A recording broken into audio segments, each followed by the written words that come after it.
This is the conservation of momentum video.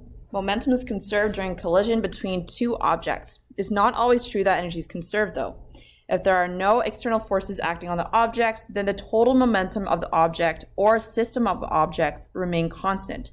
This is the law of conservation of momentum.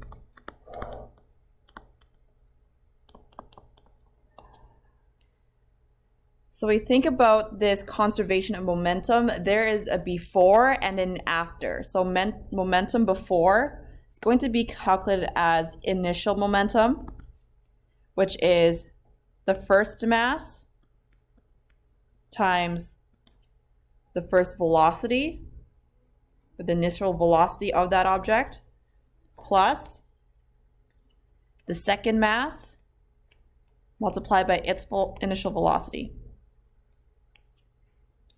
So in this case, there are two objects.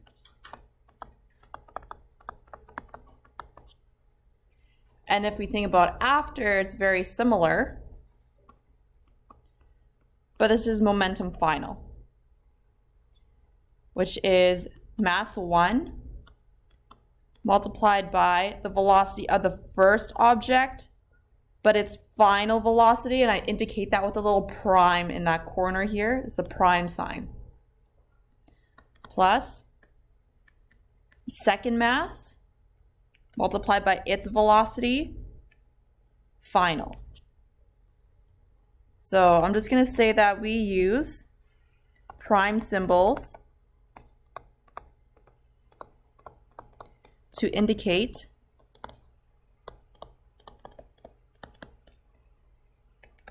the final velocity.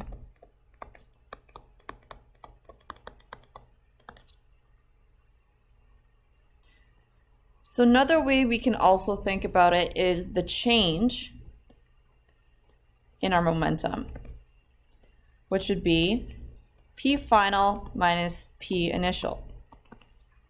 Momentum final minus momentum initial. And we would use the same equations above because we're describing two objects. So P final is M1 V1 prime plus M2 V2 prime, then minus our momentum initial, which is M1 V1 plus M2 V2. I'm just going to move things around and simplify them. So I'm going to factor out the M1, which would be left with V1 prime minus V1 plus M2. So I'm just factoring out M2 now, and we're left with V2 prime minus V2.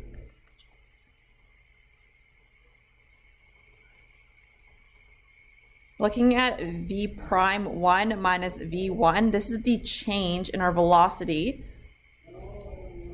for our first object. So I'm just going to rewrite this as the change in velocity plus M2. The V2 prime minus V2 is also the change in velocity, but for the second object. And this is what we are going to use to describe the change in momentum for the two objects. Okay, for now we will focus on objects moving along a straight path. Here's an example of that. I need you to add a piece of information that's missing from this question. So an astronaut floating freely in space throws his camera away from him, which has a final velocity of 12 meters per second.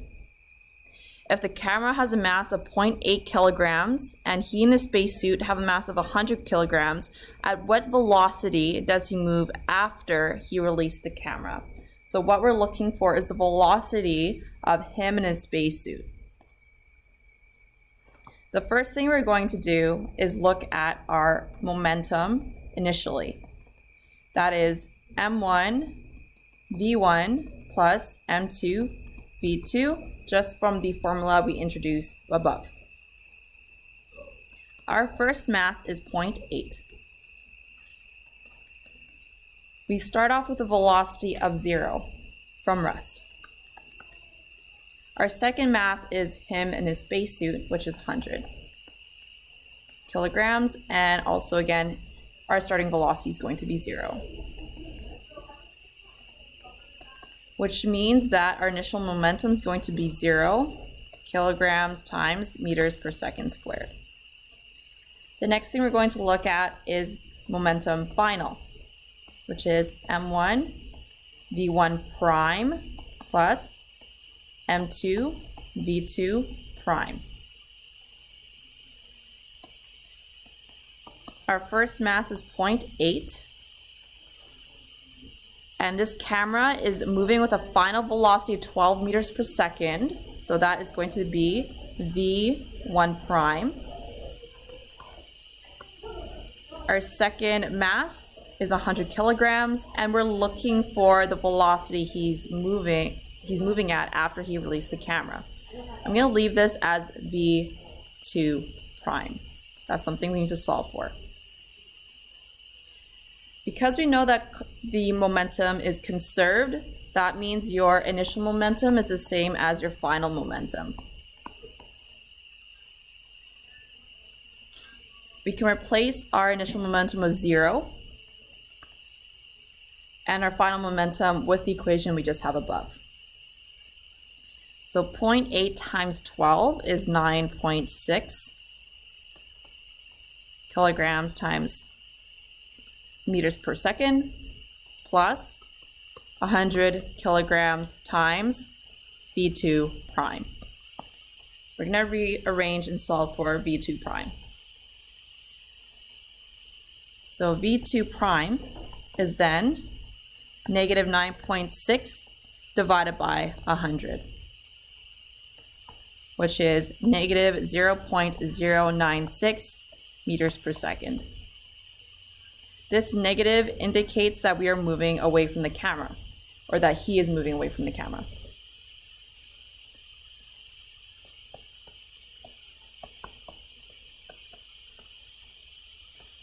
And that would be your final answer.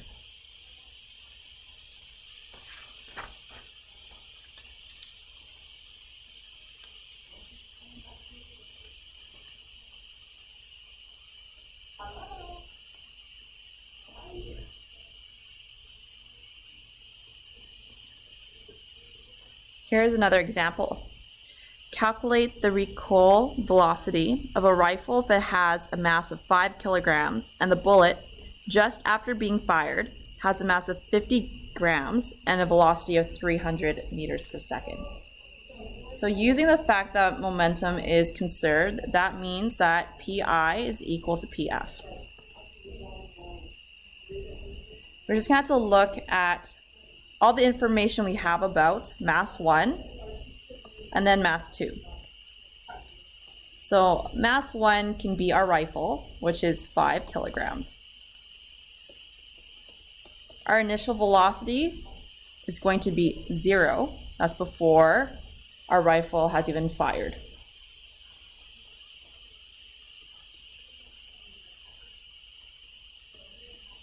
Then our final velocity for our rifle, which is indicated as v1 prime, this we don't know. And that's what we're trying to find. It says calculate the velocity of the rifle after it has been recoiled. So our mass 2 is going to be our bullet, which is 50 grams. We need to convert this to kilograms, which is 0.05 kilograms. You would divide this by 1,000 to get that. Then our initial velocity for our bullet starts at 0 meters per second. Our final velocity of that bullet after it's been fired is 300 meters per second. So that is all of our information. Because we know Pi is equal to Pf, we're just going to change this Pi as m1 v1 plus m2 v2. and we're going to change PF as M1 V1 prime plus M2 V2 prime.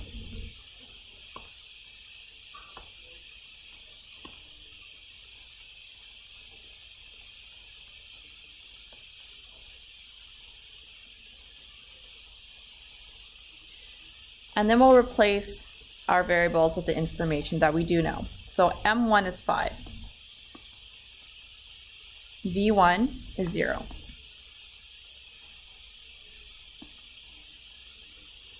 M2 is 0.05. V2 is 0.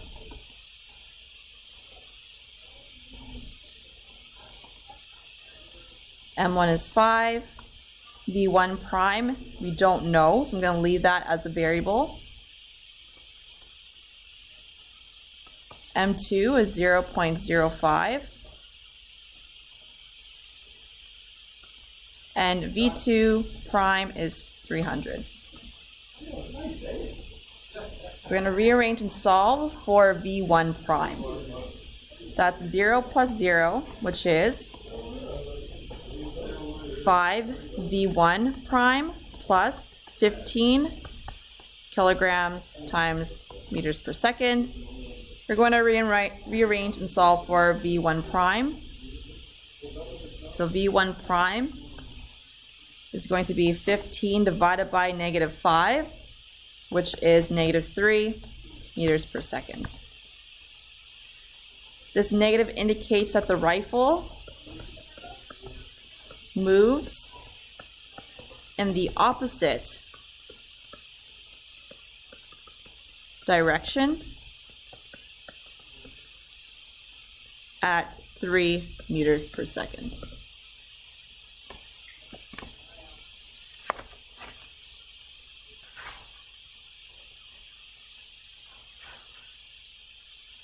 Here's the next example. A bullet moving at 300 meters per second strikes a stationary block of a mass of 5 kilograms and embeds itself into the block. If the mass of the bullet is 0.05 kilograms, what is the velocity of the block of bullet system after collision?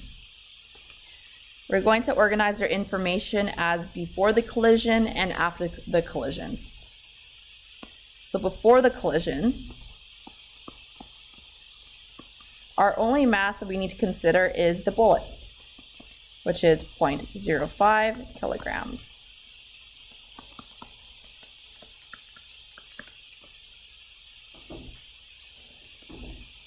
Our V1, our initial velocity for that mass, is 300 meters per second. Because it says a bullet is moving at 300 meters per second, so it's already moving.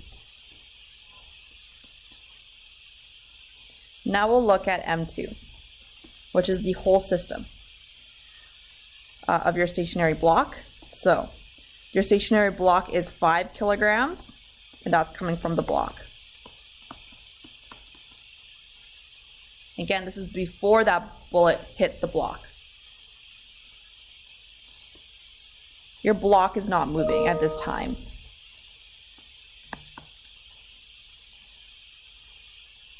Now we're going to look at the information after the collision. Your mass after the collision, the bullet hit our stationary block and is inside that block. So we have two masses there. It's the block and the bullet.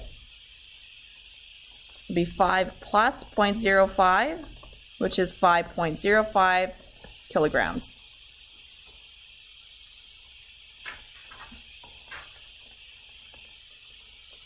After this collision, they're all going to be moving together.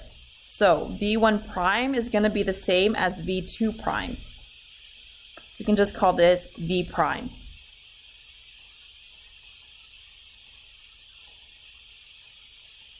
We know that momentum is conserved. So PI is equal to PF. I'm going to replace PI with M1 V1 plus M2 V2, and our P final is just going to be V prime times M1 plus M2. And that's just because we know that M1 prime and M2 prime are the same. So all you have to do is just factor out and call it V prime. Now we're going to replace our information. So M1 is 0.05, V1 is 300, M2 is 5, and V2 is 0. Where you're looking for V prime. And we know what M1 plus M2 is, it's 5.05. So now we're just going to rearrange and solve for V prime. 0.05 times 300 is 15. Our units are going to be kilograms times meters per second. And this will be equal to 5.05 kilograms multiplied by V prime. Now I'm going to divide both sides by 5.05.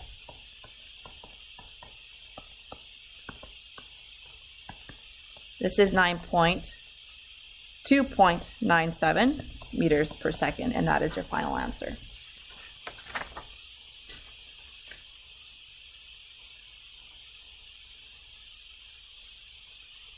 For our very last example, I want you to try it yourself first. So we have two balls, each of a mass of 2 kilograms, collide. Before the collision, the first ball is traveling at 2 meters per second left, and the second ball is going 1.5 meters per second right. If the balls strike together after the collision, what is their final velocity?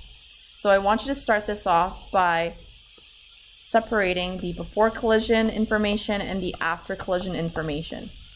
Then I want you to also consider the direction in your velocity, because one says left, the other says right. So that just means that if it's left, it's going to be negative. If it's right, it's going to be positive. So take the time to try this question on your own, and then when you're ready, press play for the solution.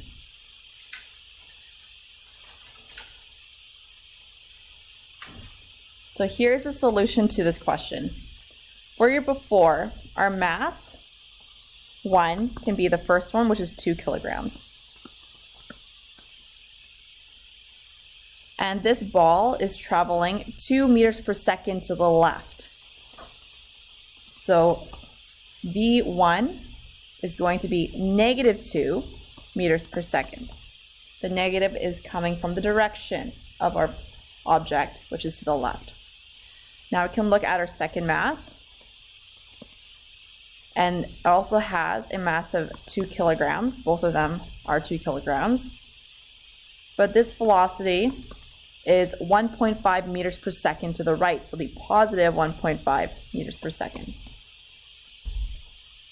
Then they're going to collide, and we're looking at the mass when they are in contact. So the mass altogether is going to be the first mass plus the second mass.